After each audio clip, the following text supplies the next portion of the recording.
I remember you telling me this crazy event that happened that I didn't know the two things were. These two things are connected in such a strange way, and I never knew they were connected until years later when you told me the second half of the story.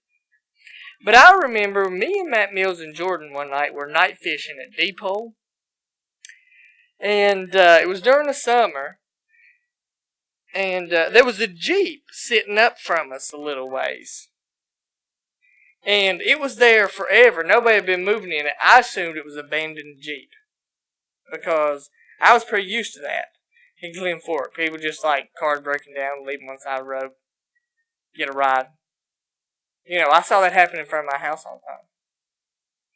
And then you come walking by. And we saw you, waved, whatever. And you went on up the road. I don't know where you went. But then I noticed it was a little while later, suddenly the Jeep just started up. And it scared us. And it just like drove up the road.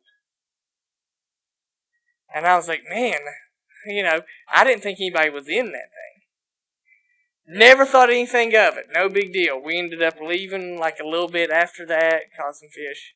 Doing back, went home. Why don't you tell me what happened that night, from your point of view? I don't know. I was just walking by. The guy was sitting in his Jeep. And I walked on by, seen y'all wave. And then when I got about past Riley's, not even the shoemate's house, it's right there around Lake. That Jeep come up the road, and the guy stopped, picked me up. He was clean-cut, older guy.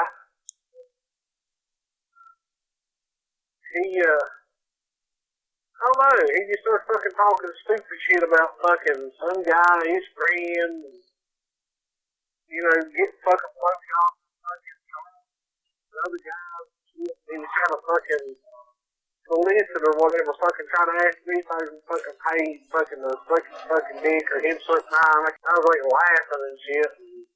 What the fuck ever. That one? I think he's not staying down there 2 weeks. I'm going to get mad and show him what he done, and we're going to beat the fuck out of him. But, he was just like, oh man, everybody does it, nobody will care, and nobody will know, and all this bullshit. And I always said I'd never forget that motherfucker's face. And then, like, years later, he comes on the news that this fucking preacher from Charleston, which is Herman Cook, the preacher that went for it, was his uncle. That's why he was down in there, and he was down there fucking watching y'all probably jack it off. And he was fucking molesting all these fucking kids, and they had him on the news. Well, I didn't know it was Herman's uncle until, like, later on, when I found out fucking Terry, he gave me him down there to Terry to his house in Tennessee, because I guess he ended up moving to Tennessee. And Terry was like, he was all the time, like, laying naked on the couch and shit. He was like, oh, get naked, Terry. God loves us naked. What? Really? Yeah. Oh my god. The fucking Herman was out here protesting like, oh, his uncle was set up, and I went to Herman and told Herman myself that he solicited me, tried to get me to suck his pecker or him suck mine. I can't remember how the fuck it was. That story, still, whenever I first heard it, it gave me chills. I just wish I could put everybody in the state of mind of where I was. I can remember being startled and scared by that Jeep because I assumed nobody was in it, and it was night, and we were kids.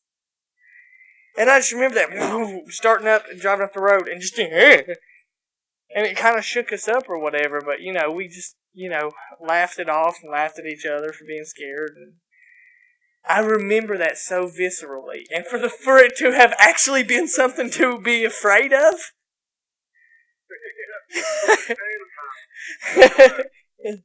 I mean, they got the best candy most times. That's true.